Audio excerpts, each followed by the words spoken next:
Ayan, magandang araw po sa inyong lahat mga kalingap. Magandang umaga, magandang gabi at magandang hapon. Saan man ho kayo naroroon, sana ho pagpalain kayo ng buong may kapal.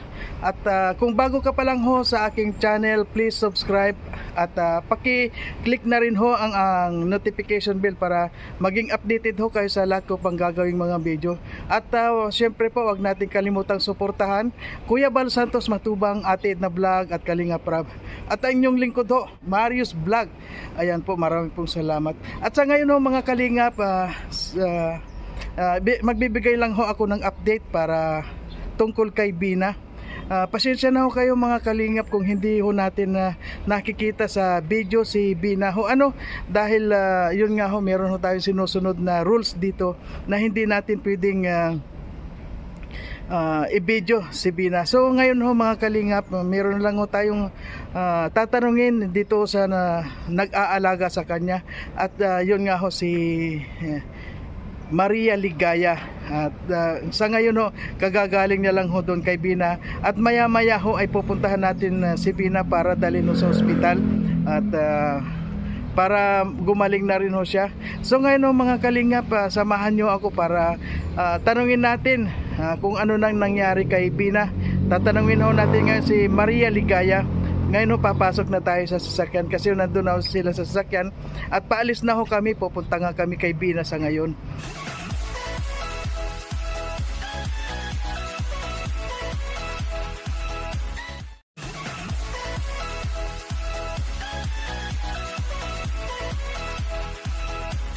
Magandang araw sa inyong lahat mga kalingap. Sa ngayon ho, medyo may mga tama na yung kasama ko ngayon. Kaya ho, nahawahan na ho sila nung ating kukunin nga sa ngayon. At ayan ho, nandito na si Maria Ligaya. Galing pa lang ho siya doon sa kay Bina. Ayan ho. Patatanungin lang ho natin kung ano yung masasabi niya dahil sa ngayon galing pa lang siya doon. Feeling ko po makukumbinsi po natin siya ngayon na makapunta po sa doktor. Ngayon. Kasi nagbihis na siya, tapos nagkusa na siya. Nagkusa na siya. Abol! May dala kang Tapos? Yung tas pag kinakausap ko siya, kung hindi na siya nagangganon, yung parang nakikinig na siya, ano na lang siya, ganyan. Tapos nakikinig na siya kasi ang haba nung yaw-yaw ko doon ngayon talagang halos maluha-luha pa nga din ako. Kasi syempre, girl's talk, kumbaga. Ganun. Tapos? Kasi halos lahat kasi na mga, di ba nung una tinanong kita. So yung iba doon nagtatanong, bakit wala sa eksena mo si Bina? Puro kalangkuan. Ano masasabi mo? Kasi nga syempre binibigyan din natin ng respeto si Kuya Bal.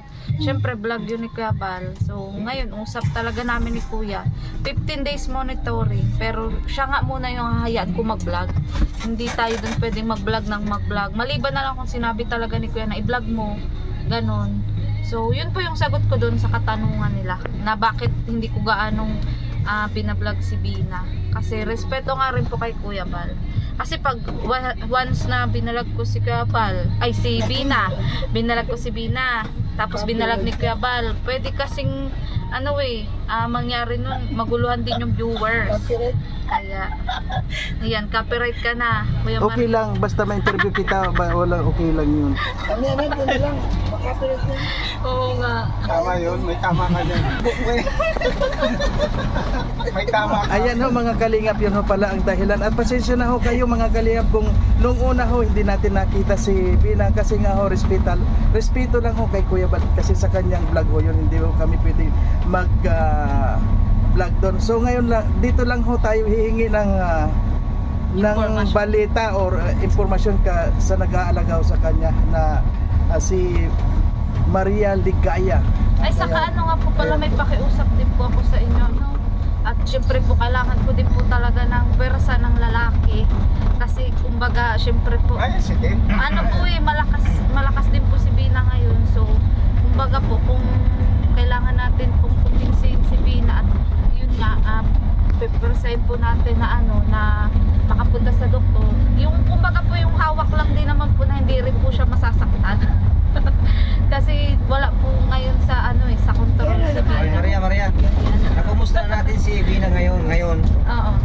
ikaw naman kung kumustahin ko, kumusta na si Maria Ligaya Vlogs ngayon? Ganun pa rin. Kung dali itong pinagdadaanan ko na habang lumalaban ako sa ganitong sitwasyon, maraming nagbabash, maraming pilit humihila sa'yo, pababa. Kumbaga nagpapakatatag pa rin ako kahit ganun na yung sitwasyon na yun. Ayun. Yun.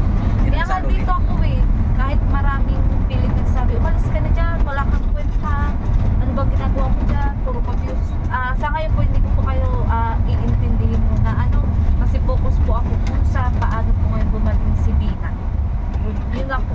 Alam mo, Maria Ligaya, yung mga nagbabasa sa'yo, parang isang pagsubok lang yon kung gaano ka kalakas o kung hanggang saan ka yung tibay mo. Isang pagsubok lang yon para sa'yo. So sana ito mga pangyayari ito na mga baser mo, sana isang malampasan mo rin ito. At sa bandang uli, ikaw pa rin ang panalo. Opo, yun nga po. Kasi kung papatulan ko din naman po lahat, una-una napakarami po nila. Tapos pangalawa, kung papatulan ko po sila, magiging lifetime ko lang po yung kaaway. Kaya mas Ayun. gugustuhin ko na lang po mahalin din po sila hanggang sa ma-realize po nila na yun po, na mabuti naman po akong tao. Kahit may pagkukulang.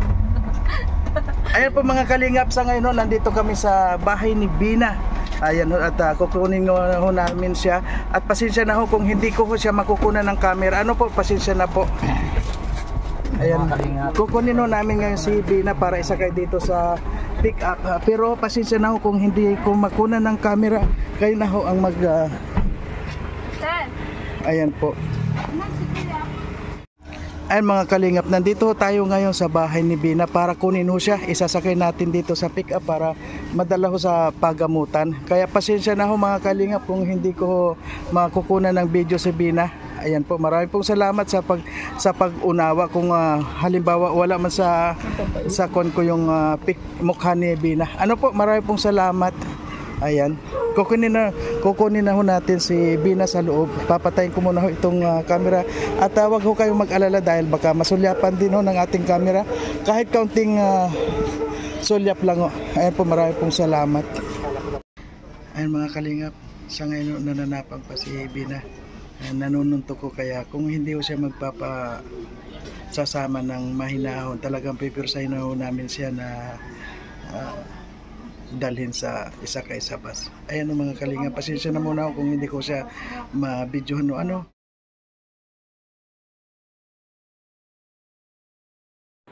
Ayan mga kalinga, kung nakita nyo katabi na namin si Bina nandito sa loob ng bus. Pasensya na ako kung yan lang ang maipapakita ko po. Pasensya na po, okay po.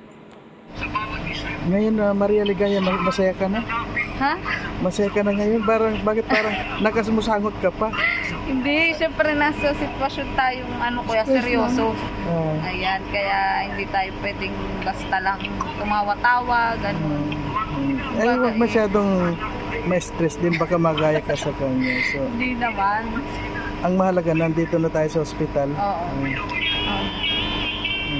Nakaupo naman siya, di ba? Oo, nakaupo siya. Saman ko muna si kuya at sunod na daw. Okay. Eh mga kalingap, si Bina ho ay nasa loob ng bus at dito na muna ako sa labas. Ayan mga kalingap, sa ngayon nandito na ho tayo sa ospital at kasama nga ho natin si Bina sa ngayon. Ang mahalaga ho doon si Bia hindi naman ho siya gaano naglaban at medyo sumunod na rin ho siya. Pero talagang kanina nga bago kami pumasok doon sa loob ay talagang sinusuntok niya ho yung kapatid niya. Awa ng Diyos ho mga kalingap, nadala ho namin dito siya sa hospital. So nandito ho kami ngayon sa hospital at sa ngayon ho nandito pa siya sa loob ng aming sasakyan. Ayan ho yung sasakyan namin na nasa loob pa rin ho siya at meron siyang bantay doon.